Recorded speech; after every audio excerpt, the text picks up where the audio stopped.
बिस्मिल्लाहिर्रहमानिर्रहीम। Dear student, जिस तरह मैं आपको दूसरी सारी बातों के लिए आगाह करता रहता हूँ, आपको सारी चीज़ें बताता रहता हूँ, इसी तरह आज के इस वीडियो में हम बात करेंगे कि आप कहाँ कहाँ से MBBS जो है वो बिल्कुल फ्री में कर सकते हैं। आपको कोई पैसा नहीं लगेगा, लेकिन आपका MBBS हो जाएगा। इसके लिए कुछ बातें हैं वो ज़रूर गौर से सुनिएगा, क्योंकि सोशल मीडिया पे और कुछ मुख्तलिफ चैनल्स पे बहुत सारी बातें की जाती हैं, लेकिन हम आपको वो बातें बताएंगे जो बिल्कुल ठीक होंगी। क्योंकि जो ये सारी बातें मैं आपको बताने लगा हूँ, मैं खुद इसका हिस्सा रहा हूँ, इसलिए मुझे इनमें सारी बातों का ज़्यादा अच्छे तरीके से पता है। तो डियर स्टूडेंट्स, MBBS की डिग्री पाकिस्तान में अभी तक सबसे बड़ी डिग्री समझी जाती है। इसके बाद अगर कोई और डिग्री है तो उसके करने के बाद फिर भी यही होता है कि पता नहीं जॉब मिलेगी या नहीं मिलेगी। लेकिन MBBS एक ऐसी डिग्री है जो हर कोई करना चाहता है। और अगर हम देखें कि सेव जो है पाकिस्तान में जो फ्यूचर सेव करना चाहते हैं वो MBBS अगर कर लेते हैं तो उनका फ्यूचर सिक्योर हो जाता है। अभी तक इसके बहुत बुरे हालात नहीं आए, आने वाले दिनों का पता नहीं। फ़िलहाल अभी तक जो डिग्री है ये सबसे बेस्ट डिग्री है। तो इसके लिए हम आपको चंद बातें बताएंगे जो आप अगर इसको करना चाहते हैं तो कहाँ से कर सकते हैं। उसके लिए कुछ चीज़ें होंगी, फिर वही कहूँगा, इसको गौर से सुन लीजिएगा। तो इसमें सबसे पहले जो है वो मुल्क जो हम आपको बताएंगे वो है इटली। इटली एक ऐसा मुल्क है जो बिल्कुल फ्री ऑफ कॉस्ट MBBS करवाता है। उसमें आपका पहले दिन से आखिरी दिन तक 1 रुपया भी नहीं लगता। इसके लिए सबसे पहला जो प्रोसीजर होता है वो आपने अप्लाई करना है। तो अप्लाई करने के लिए आपके पास 60% नंबर होना ज़रूरी है। इंटरमीडिएट में FSC में अगर आपने 60% नंबर हासिल किए हुए हैं तो आप इटली में MBBS के लिए एलिजिबल हैं, आप अप्लाई कर सकते हैं। ये 100% स्कॉलरशिप होती है। स्कॉलरशिप को हासिल करने के लिए आपको पहले तो यूनिवर्सिटी के डायरेक्टली जिस यूनिवर्सिटी में आपने जाना है उसमें अप्लाई करना होगा, जो आप पाकिस्तान में बैठ के ही कर सकते हैं। अप्लाई करने के बाद आपको जो उधर से जब लेटर आएगा तो फिर आप IMAT टेस्ट देंगे। उनका जिस तरह पाकिस्तान में MBBS करने के लिए MD-CAT होता है, उनका IMAT होता है। IMAT पास होने के बाद फिर आप उसी यूनिवर्सिटी में दोबारा से एक दफ़ा फिर अप्लाई करेंगे, जिसे हम मैच्योर कह सकते हैं, यानी कि असल आप अप्लाई कह सकते हैं, जिस पे मेरिट बनेगा आपका। तो फिर आपको मेरिट बन के फिर आपको उधर बुलाया जाएगा। इसमें आपकी अकामोडेशन, रिहाइश वगैरह सारी ये आपकी अपनी होती है, लेकिन इसके लिए आपको उधर की गवर्नमेंट माहाना पे करती है। और आपका जाने और आने में जो खर्चा होता है सिर्फ वही होगा, बाकी सारे का सारा आपका वहाँ 4 साल के 6 साल है, वहाँ 6 साल की डिग्री होती है MBBS। तो 6 साल में आपका 1 रुपया भी नहीं लगता।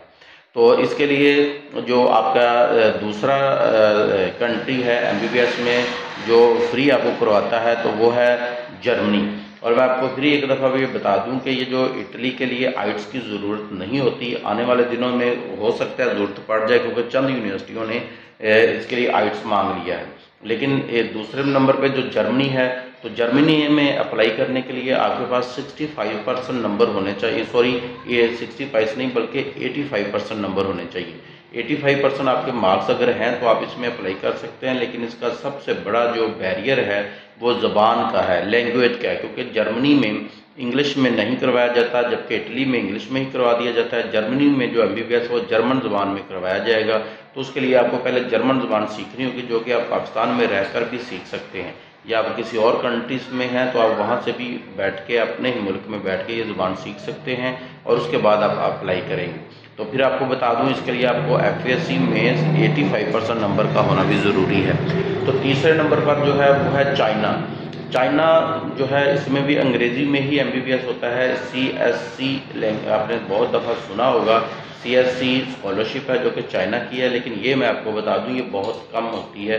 ये इस तरह नहीं होती जिस तरह सबसे पहले जो मैंने इटली की बात की उसमें तो बहुत ज़्यादा होती है, लेकिन इसमें बिल्कुल थोड़ी माइनर से स्टूडेंट्स होते हैं उनके लिए ये दी जाती है। और इसमें भी आपका अपने पास से थोड़ा बहुत खर्चा जो है वो लग सकता है। ये जबकि इटली और जर्मनी में आप जाते हैं तो आपका 1 रुपया भी नहीं लगता, लेकिन चाइना में आपके पैसे भी लगते हैं। और दूसरी बात यह, चाइना में बहुत सारे फ्रॉड भी होते रहते हैं, आए दिन कोई ना कोई आप खबर सुनते भी रहते हैं। और चाइना में अगर आपने जाना है तो थोड़े पैसों में भी MBBS करवाने वाली यूनिवर्सिटियां हैं। अगर पाकिस्तान में रहते हुए आप करते हैं या अपने किसी भी मुल्क में आप रहते हैं वहाँ से आप करते हैं, बहुत ज़्यादा खर्चा होता है। लेकिन चाइना में फ्री भी हो सकता है आपका CSC, अगर आपको स्कॉलरशिप मिल जाती है, जो इसका प्रोसीजर थोड़ा लेंथी है या लंबा है या मुश्किल है, जबकि जो पेड वहाँ पे अपने एडमिशन लेना तो वो बहुत ही ईजी है। आपने जस्ट डॉक्यूमेंट भेजने हैं और अप्लाई करना है, और जस्ट आपने एक अपने डॉक्यूमेंट पहले ही पासपोर्ट वगैरह से भी पहले आप अगर भेज देते हैं या पासपोर्ट साथ भेजते हैं तो उसी वक्त आपका एडमिशन हो जाता है। अगला प्रोसीजर होता है कि आप उधर जाके भी फीस पे कर सकते हैं, यहाँ रह के भी कर सकते हैं जी। तो चौथे नंबर पर जो मुल्क है वो है हंगरी। हंगरी एक ऐसा मुल्क है जिसमें बहुत सारी जो स्कॉलरशिप है, एचईसी भी अनाउंस करता रहता है हर साल, और एचईसी का टेस्ट जो हेड टेस्ट है दे के भी आप एचईसी की स्कॉलरशिप पर भी जा सकते हैं। लेकिन हंगरी का एक यही है, इसका भी जर्मन की तरह 85% नंबर आपके होंगे तो आपको ये स्कॉलरशिप मिलेगी। और इसमें आपको ये भी बता दूं कि ये स्कॉलरशिप जो है ये भी थोड़ी होती है, बहुत ज़्यादा नहीं होती, इस पर बहुत ज़्यादा मेहनत करना पड़ती है। पहले तो आपको एफएससी पे मेहनत करना पड़ेगी, और एफएससी के बाद आपको जो इनका टेस्ट है उस पर मेहनत करना पड़ेगी, और इसका जो प्रोसीजर है वो थोड़ा सा लंबा भी होता है।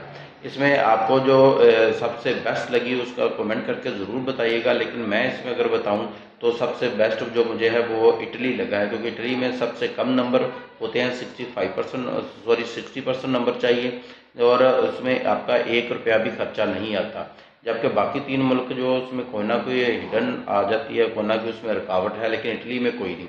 लेकिन इटली में एडमिशन आसान होता है, लेकिन उसकी जो सबसे बड़ी जो रुकावट आ सकती है वो है एम्बेसी। एम्बेसी में टाइम लेना बहुत मुश्किल हो जाता है, और अगर आपका वहाँ पे कोई रेफरेंस हो या इस तरह का कुछ हो तो फिर जाके मिलता है, और वरना उधर एडमिशन की कोई बात नहीं होती है, वो बिल्कुल हो जाता है। अगर हम जर्मन की बात करें तो यहाँ एडमिशन आसानी से हो जाता है, स्कॉलरशिप भी आसानी से मिल जाती है, लेकिन यहाँ पे ज़ुबान का जो लैंग्वेज बैरियर आ जाता है वो बहुत बड़ा बैरियर है, और फिर यहाँ पे 85% नंबर भी आपको चाहिए होते हैं।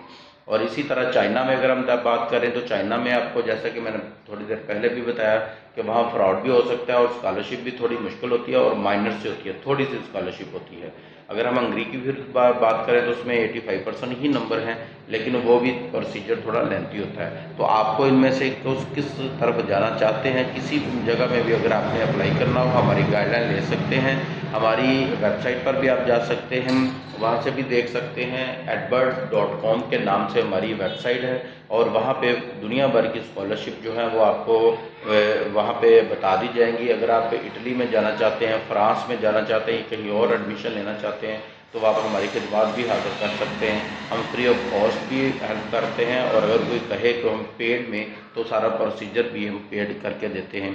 तो उम्मीद करता हूँ आपको वीडियो पसंद आई होगी। इसी तरह की और स्कॉलरशिप के बारे में, करियर काउंसलिंग के बारे में, एजुकेशन काउंसलिंग के बारे में जानने के लिए चैनल को सब्सक्राइब ज़रूर कीजिएगा, और वीडियो को लाइक भी कीजिएगा। अगर कोई भी किसी भी किस्म की समझ ना ये हो तो कमेंट ज़रूर कीजिएगा, इंशाल्लाह उसके बारे में आपको बताया जाएगा।